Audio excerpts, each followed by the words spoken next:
Alright, I like starting off with alright, because that confirms me starting off and gets the thought process going.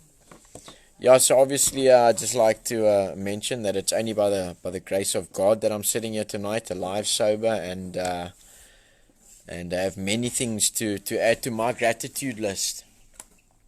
Seen some nasty videos and things like that. We're always watching what happens with the ends of addiction and where it ends and how it ends, and if addiction isn't arrested, then we all know the cliches that go that it ends in jails, institutions, and death. And many an addict that has been through these doors have been close to all of them. How's it, Andrew? How's it, Michelle? So let me see who else is joining us here. Hi, Cheryl Parker. I've seen your name a couple of times on our pages. Clutchy. Had a good phone call with you today. Good to see you guys are connecting. How's it, Lucy? And that's how it goes. So Gladwin was also here. I see you over there. Sorry, got a lighter situation here. But okay, so tonight, I just want to read something from the Just for Today. I don't go according always to the dates of the Just for Today, because there's 366, so you can even read the Just for Todays every day in a leap year. But these things help us to maintain our sobriety, and it's these little things that we do that puts that brick between us and our addiction that gets us. That's Coke. I can't drink. If I have a drink today, I'll still be drinking next year, because the only thing that stops me drinking is either drugs or rehab. How's it, Gladwin? Margot? Alright. So we've got a guy that is close to the RAEL family that's been affiliated and that came through the program many years ago. But addiction goes full circle. You can be somebody's sponsor today, and then just by lack of recovery or doing something wrong, it can be life threatening. And then, how's it, Mom? And then a slip can be fatal. And sometimes some of the people make it back to the rooms, and sometimes they don't. Sometimes they gotta take a detour to prison. Sometimes some of the people, like a lot of my friends, don't even make it to prison. I don't know if they run out of grace, or if their lives are used as lessons to others, but that's how it goes. So, my favorite Just for Today is actually January the 1st. And with first day of the week is that this is again, I say that it's for normal people, or non-addict people, or people that aren't addicts. Or how's it, Keenan? Hi, hello all. I'm new, I guess. Lekker, Keenan. Awesome. I'm sure we can get to know you. How's it, Craig? And so one of our close friends of the RAEL family, who was here in the beginning of the farm and done his program and went done what he needed to do. But that's why I say that this Just for Today is that I haven't just come through the doors of a rehab and suddenly gotten sober. It says there in the literature that it happens sometimes slowly and sometimes quickly, and it's been a long, tough, hectic process on myself, my loved ones, and they speak about the spider web of addiction. Some call it the spider web, some call it the domino effect or the ripple effect of unmanageability. But it's been a long walk and journey for myself and my loved ones and people around me and things like that. And I've walked a hell of a long walk with RAEL or RAEL with me, Mr. Hall with me. And like every person in the world makes mistakes, so do addicts. But our mistakes can be fatal. And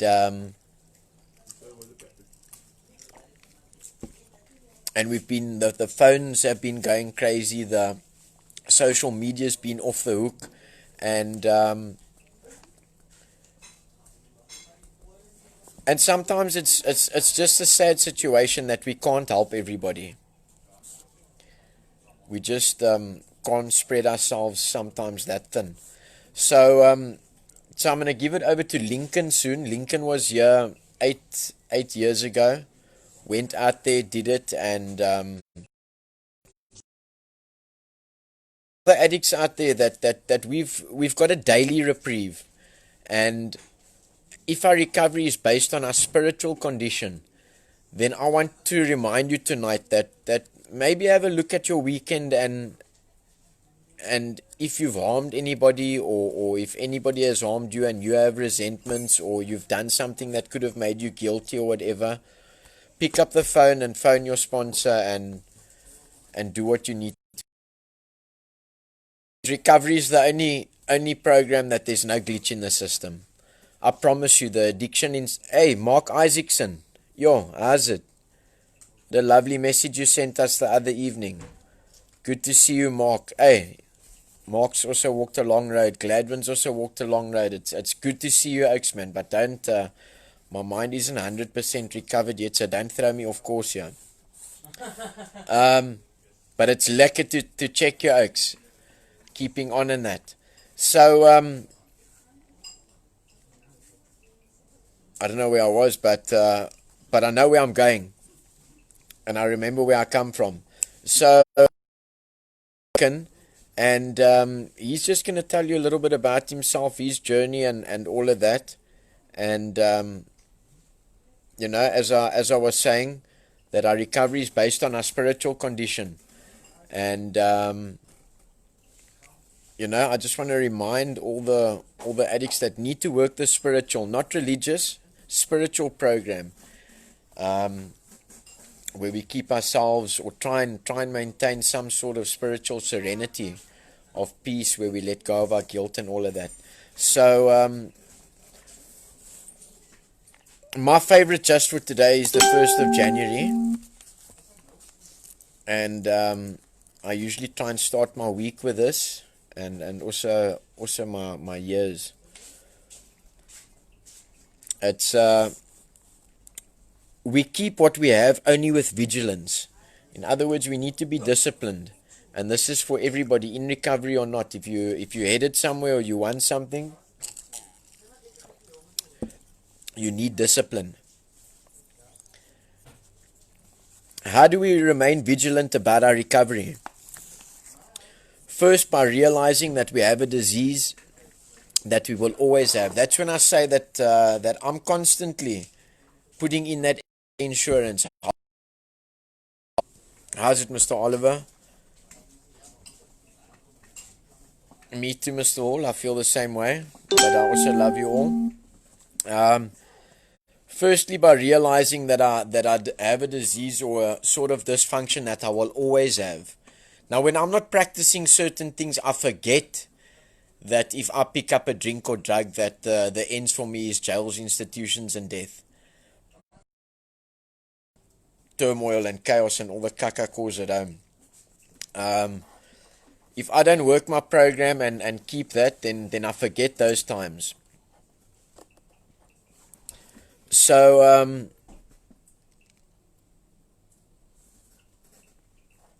thanks, Margot. And okay, how's it, Lee J? I never forget you because of our conversations that we have at night, our recovery conversations.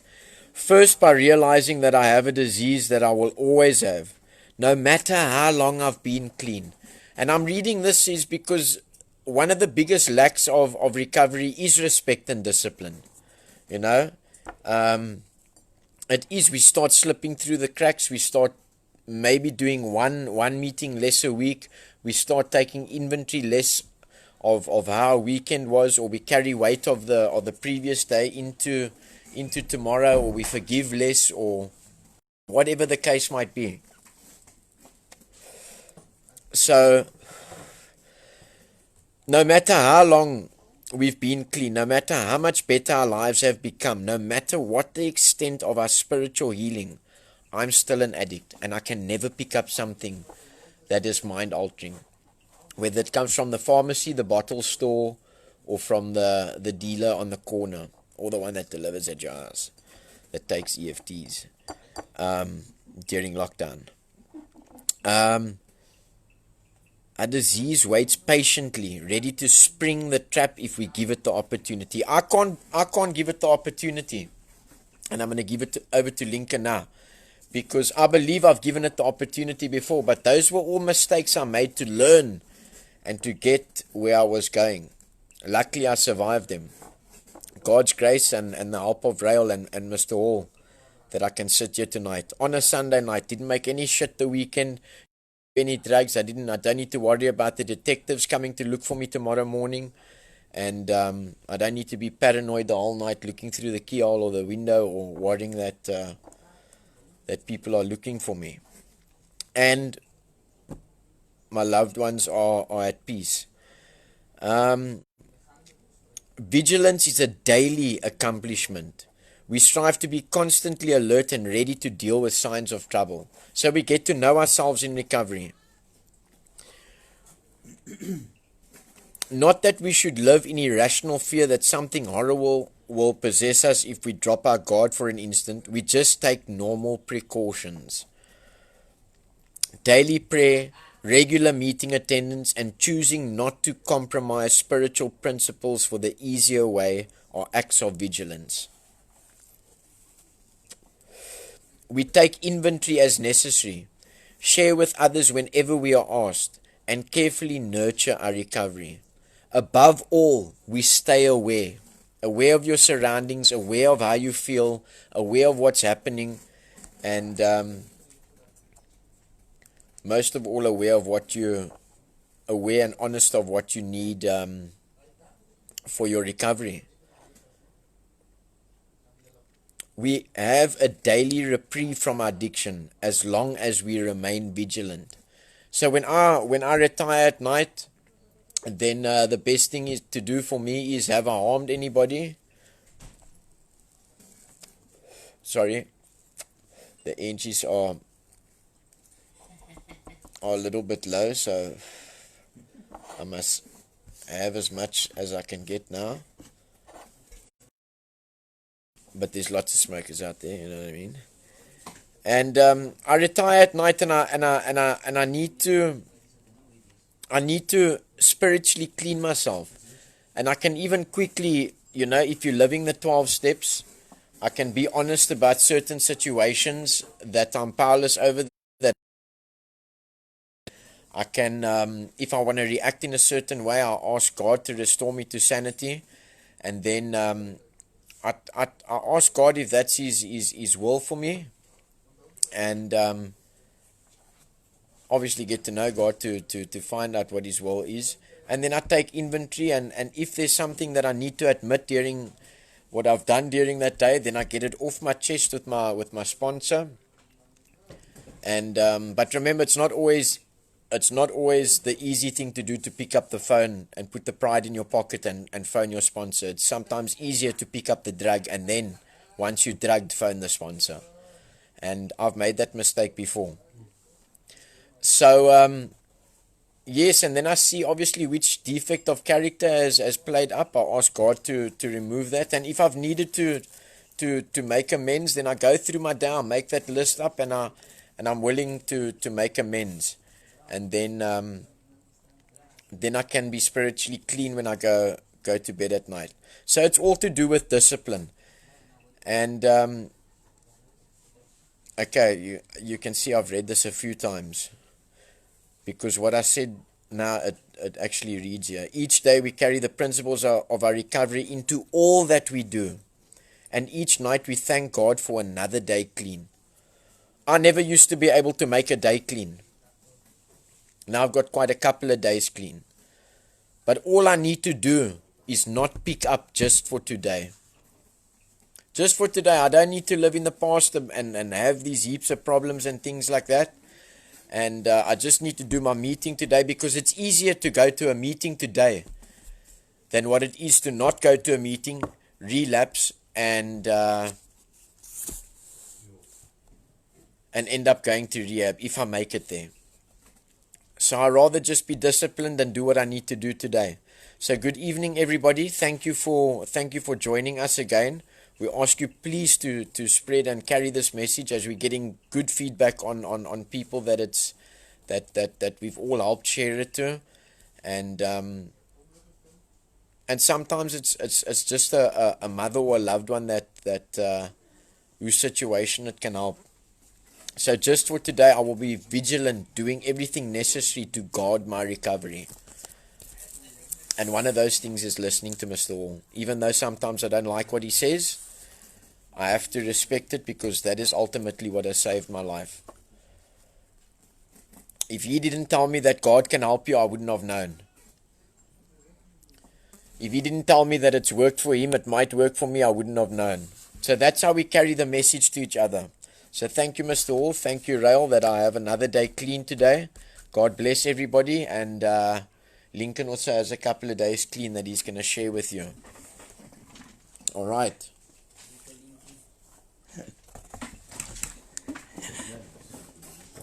Okay.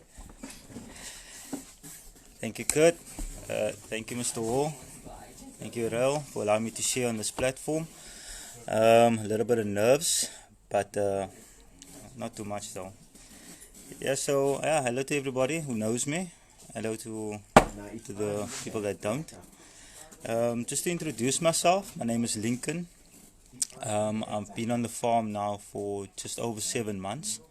This is the second time that I've been on the farm. I've been on the farm 8 years ago. And I'm just going to go through about 4 points of my journey to what got me here. Firstly, I'm going to give you a little bit of history about myself, as for where I come from. So so to start off with, I'm the youngest child of three children. I have an older sister and I had an older brother. My brother passed away about 13 years ago, and the reason that I'm bringing him up is because this was the start of my using 13 years ago. It's around about the same time that I picked up my first my choice of drug, and there was things was in my life at the time when I picked up wasn't going so liquor. I just lost my brother, who committed suicide. I just broke up with a girlfriend after 3.5 years. I just lost a job, all at the same time, and when I decided to I picked up drugs at a very late stage. I was 23 years old when I picked up drugs, and well, not drugs, my drug of choice, the drug that really trapped me, because I did social drugs before then, like smoking weed and drinking alcohol, but my drug of choice, which is thick, never bothered me before then.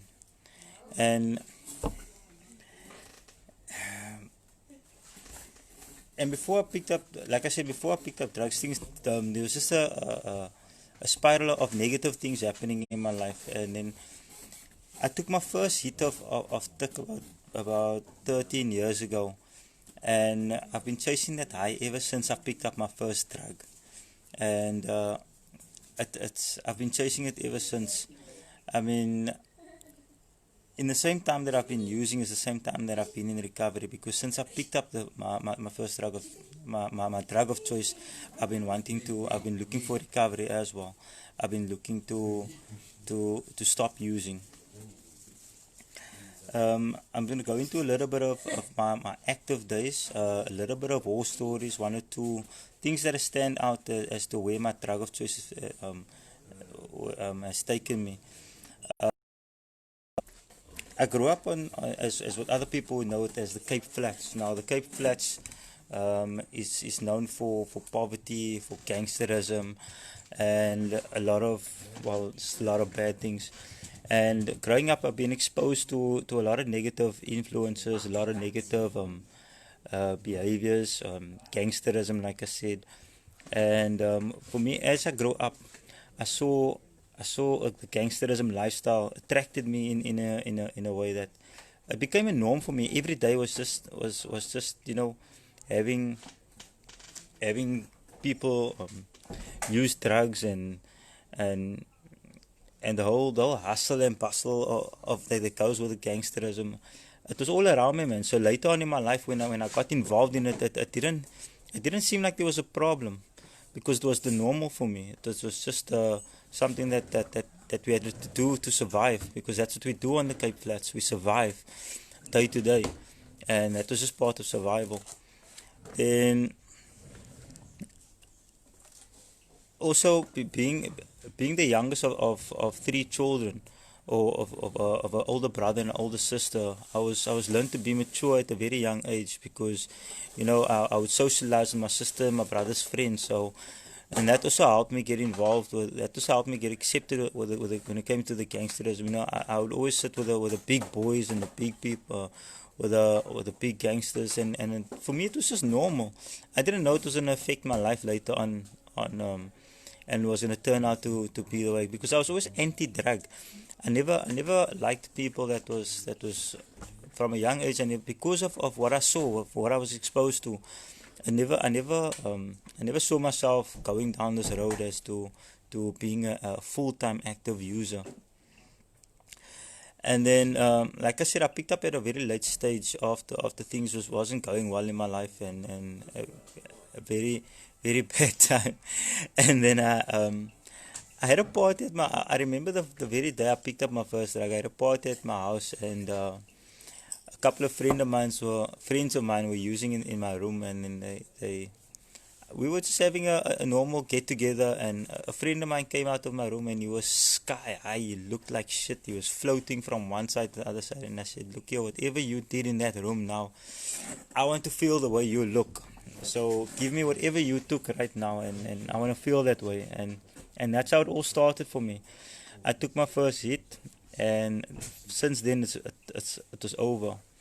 I spent a countless amount of money. Yes, I can't even give you a total, like millions and millions on my drug, from the day I picked up till like now.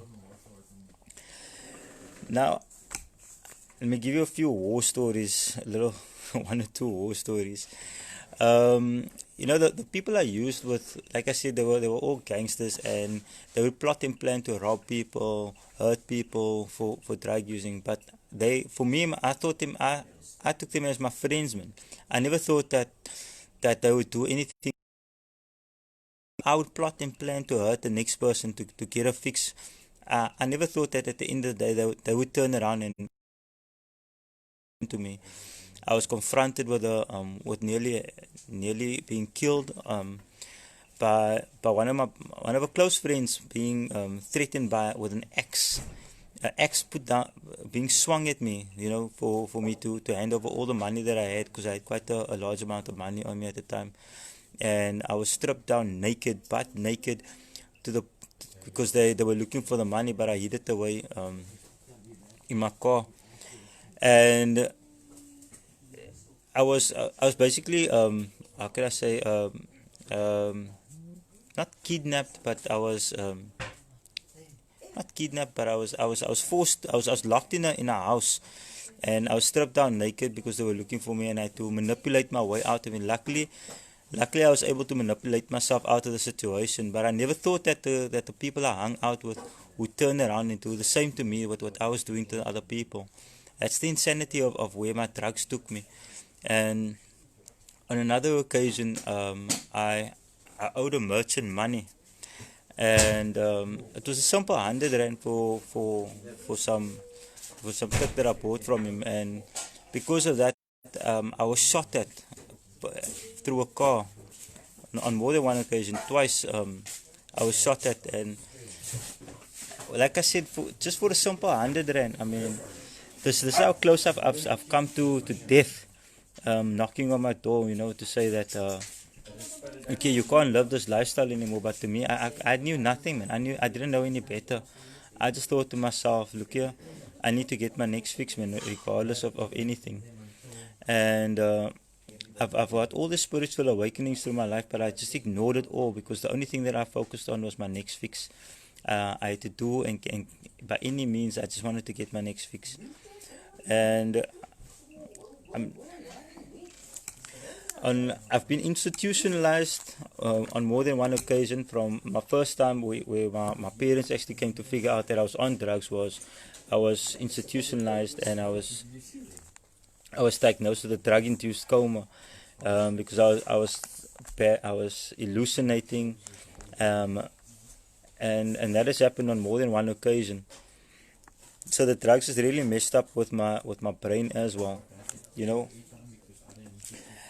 And now, once again, I'm institutionalized at RAEL. This is not the first time that I've been to rehab. This is my third rehab, and I've been to RAEL on 2 occasions. The first time at RAEL was 8 years ago, and the day before I came into RAEL 8 years ago, I was locked up for possession, which brings me to my criminal side of this. I've been locked up on more than one occasion. Twice before I came to RAEL. This time that I came to RAEL, I was also locked up the day before I came to RAEL. And the first time the judge sentenced me to RAEL for 6 months. Months at RAEL, and then I left. I stayed 2.5 years sober on the outside, for the grace of God. But then I obviously started to ignore my as what we would say in at RAEL, I became complacent, and I lost the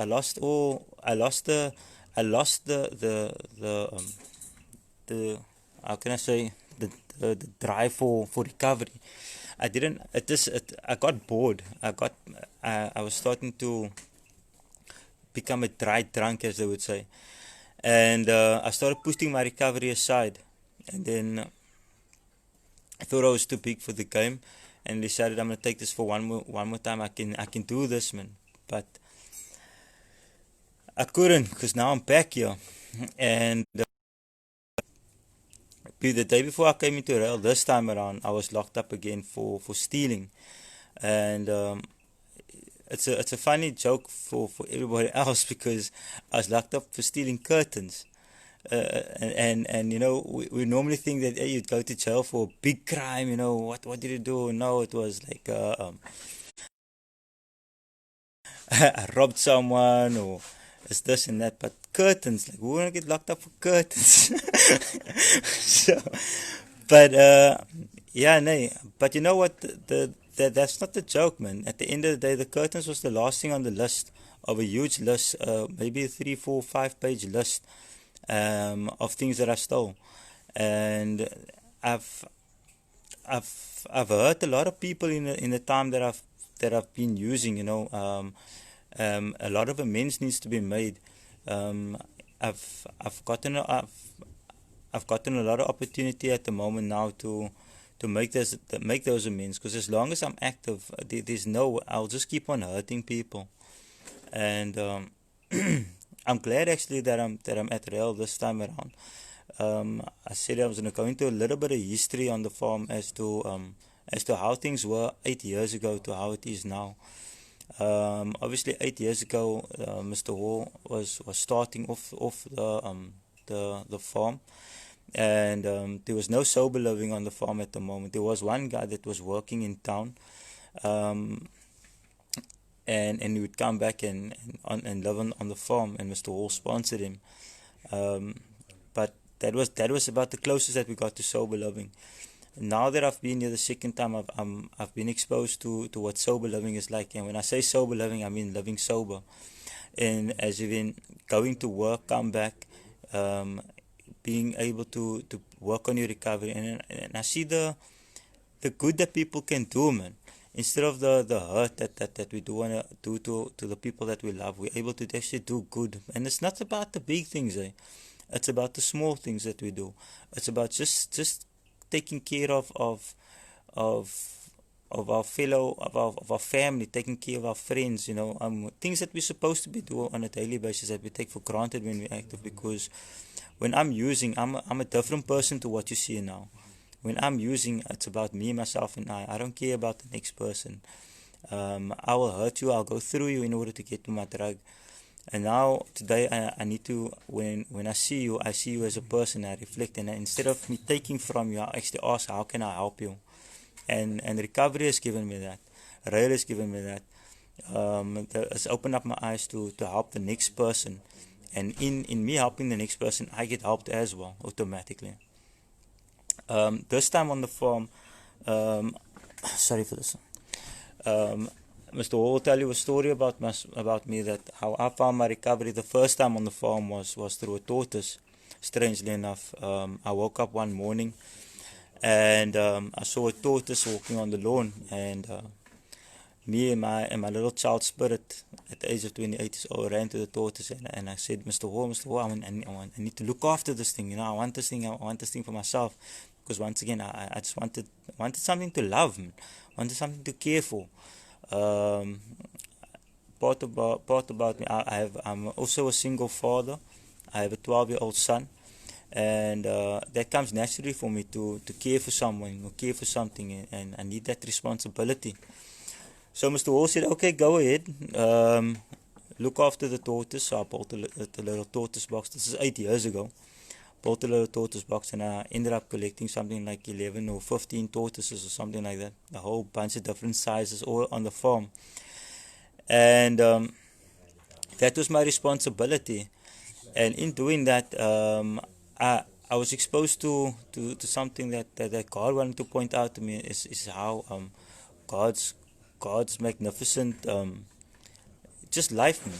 In general, I wasn't exposed. I never saw nature. I never looked at my surroundings. I never looked at how God at God's works and wonders around us on a daily basis, because I was caught up in a hustle and bustle. All that I saw in front of me was knives and guns.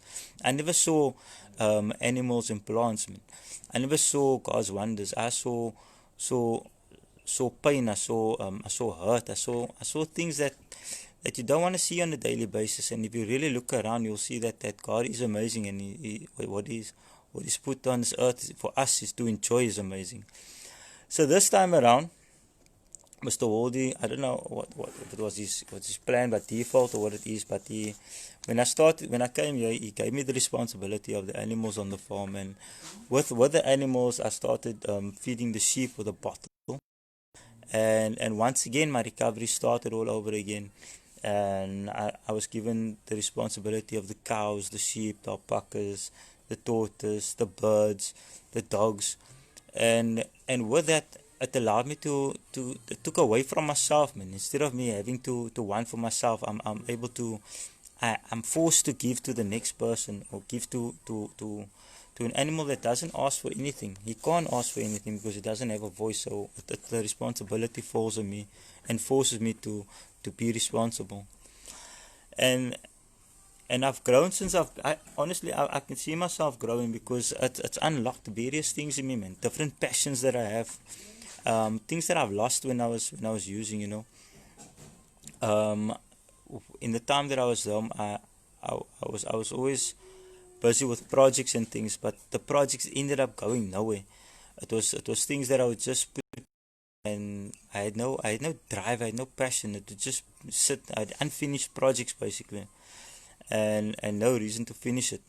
But now I'm driven with a different zest of I'm driven with recovery to want to be a better person, and an example for my child. With my son living with 3 years, I've exposed him to things that I didn't want to expose him to the things that I was exposed to, but I did that automatically by my drug using, and and yeah, so hopefully that I can now be a better example to my son going forward. On the last point that I want to speak about is how God intervened in my life. and I touched earlier. But God is coming to my life on various different occasions. Just like I said, this is not the first time that I've been in rehab. I've prayed to God to ask Him to always have my child in my life, have my son in my life, because unfortunately, me and the mother's not together. Also, once again, I don't think anybody wants to be with someone. You don't want to be with me when I'm inactive. I'm not the same person that's sitting in front of you right now, and she didn't want to be with me either. So we went together, and I always prayed to let God let Him be in my life, let Him be in my life. And 8 years ago, I left the farm, and I was clean for 2.5 years, and then God put Him in my life.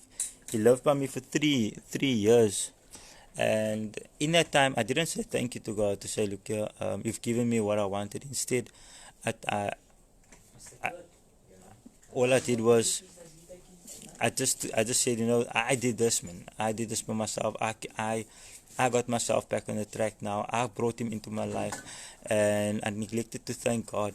And with that, for three years, like I said, that He was living with me, I exposed Him to things that you shouldn't have been, that a 12-year-old child shouldn't be exposed to. And I hurt my son a lot as well in the process, because all he wanted was a father, and I couldn't be there for him. Um, Let me think. Is there yeah, then also with the work that we're doing is how did I find God? It's like I said, how did God intervene?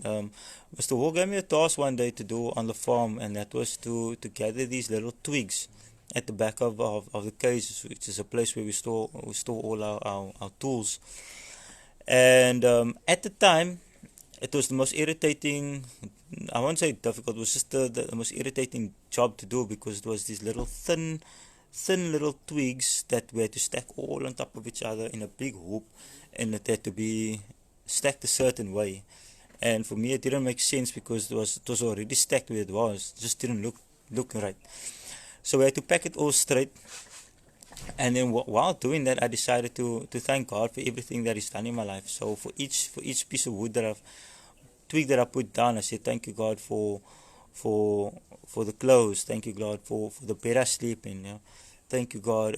And if I wasn't saying thank you, I was apologizing for something that I did. So I was saying sorry for that thing I stole from my parents. Sorry for that person I hurt. Sorry for the pain I caused in that person's life.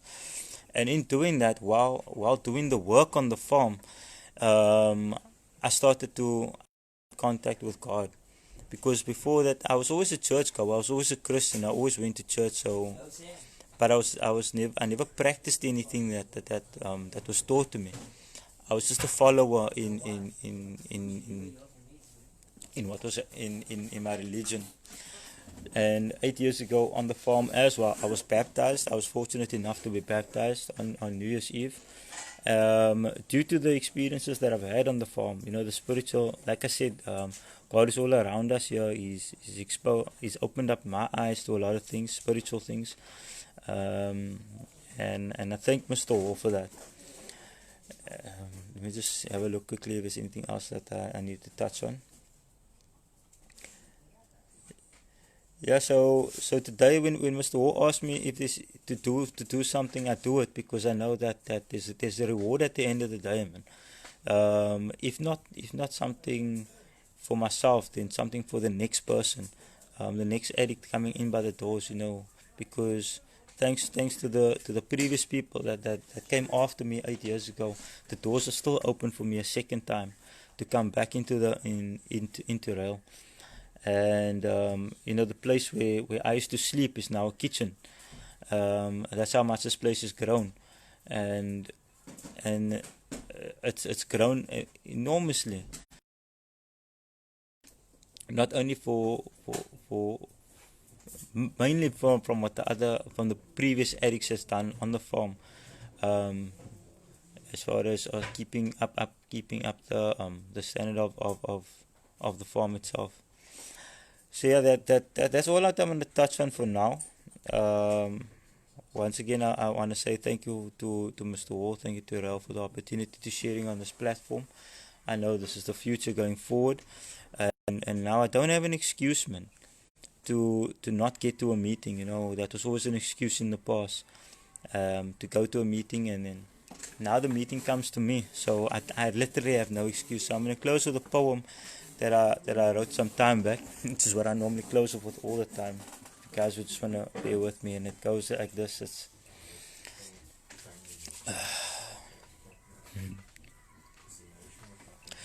yeah. So I was blind, but now I see.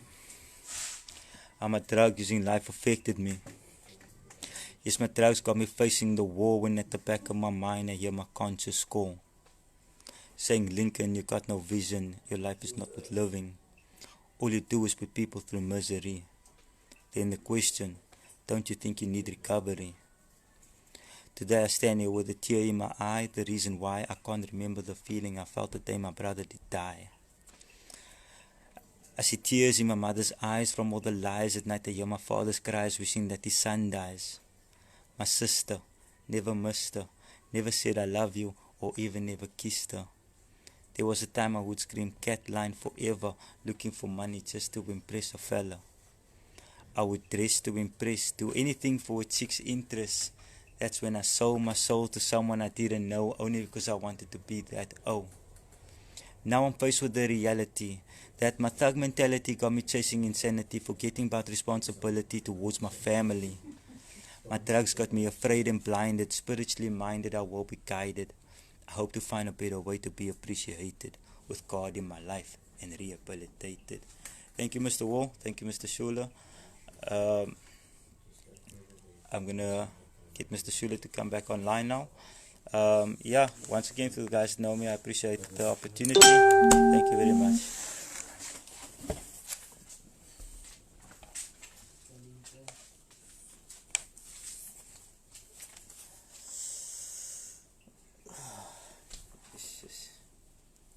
Okay, Lincoln, I'm just...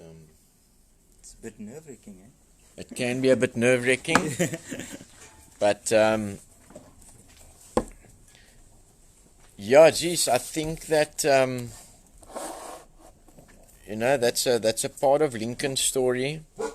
I think one of the people, even at his age, Mr. Hall hasn't given up on, and Lincoln is finding his recovery here again, and you know, as I say, mistakes are the lessons that we learn, and use our mistakes to correct them. So if there's any questions or anything like that, I think you guys can just ask them, and as they pop up on the screen, I'll sort of give you the best answer that I can. But the main thing is that I want to thank everybody for, as I started off the meeting, or wanted to start off the meeting, is being vigilant and supportive in seeing us and participating every night. And you know, to the still suffering alcoholic and addict out there, I hope that this can reach you in some form or way, and this can even become informative for the families and things like that. We've had some good rain in Cape Town, and it's coming over to Worcester now, but we are blessed enough to have a nice fireplace, and it always makes me think of the parents and people that are faced with decisions, you know, especially now since it's been the lockdown, and families have gotten closer together, or sometimes had been forced closer together, and things like that. It must be difficult for a mother to take the decision: do I carry on accepting this abuse, or do I kick him out, or her, or whatever the case might be? And you know, not every case is the same. In some cases it works, in some cases it doesn't. But thank you for watching, and you know, we just want to say God bless you and keep you, and stay safe and keep warm. And we'll see everybody tomorrow evening again. And we'll keep you updated during the day of who is sharing and what it will be about. And hopefully we get some information on the on the cigarette situation soon. But for now we'll just deal with it like we've dealt with most things. And so Lincoln is definitely a result of a mother's prayer, I believe, and grace. And I mentioned to somebody earlier, I won't say his name, but I mentioned to him earlier, when I called him and I spoke to him inside, I said to him, do you know why I believe in second chances? And he thought like I was cacking him out, kind of, or whatever. And he said, no, why? I said to him, because I'm probably on about my 22nd. So, you know, there's a time for everybody to get a chance to recover and things like that. And we believe that this is Lincoln's time now. This is Lincoln's time. He's been through enough of the bad, and now the good will start. And Lincoln's going to be here with us for 2 years. The next 2 years. Because he stole a lot from his parents, and then, like anything and anyone, they had to draw the line somewhere to save his life. And they made the best decision, I believe, sending Lincoln to Mr. Hall. Most definitely. And I mean, Lincoln was broken when he got here. We had to love him till he could start loving himself again. And he was full of hurt and disappointment in his own actions, and very remorseful. But today leads our team outside that when we are able to, under lockdown regulations, give back to the community and do what we need to do and things like that. And that's what we like to preach, is that leaders make leaders. And we've got a great leader, Mr. Hall, that leads this home and organization. And that I pray that he continues leading us on the right path that he has brought us to, and keeps us following God the way he does and carries the message. So we're going to say good evening to you all, and please pass it on. If anything, just maybe click on the share button at the end. And then also just a request is, we're busy building a sort of YouTube family as well. And we're going to eventually get to the stage where we're going to have a couple of faces on the screen, where it's a discussion where people's parents can ask questions and things like that. It's not only limited to people and parents who are affiliated at RAEL or who have loved ones in the facility. We're trying to spread much more further and wider than that, to in hope that just maybe somewhere, somehow, a message will reach somebody like it has been. All right. So good to see some of the parents that we did today, and all of that. I'm just going down the screen here. All the guys are doing well here. They gonna be put to bed shortly. They're first gonna have some nice tea, and where you don't need to look for the next place to sleep, or think of the next fix.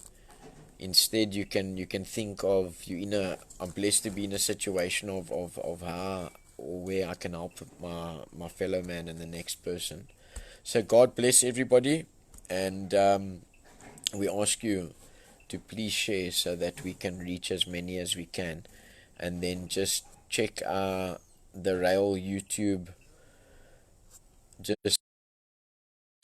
as well. And thank you very much. God bless. Thank you, Lincoln, for your share.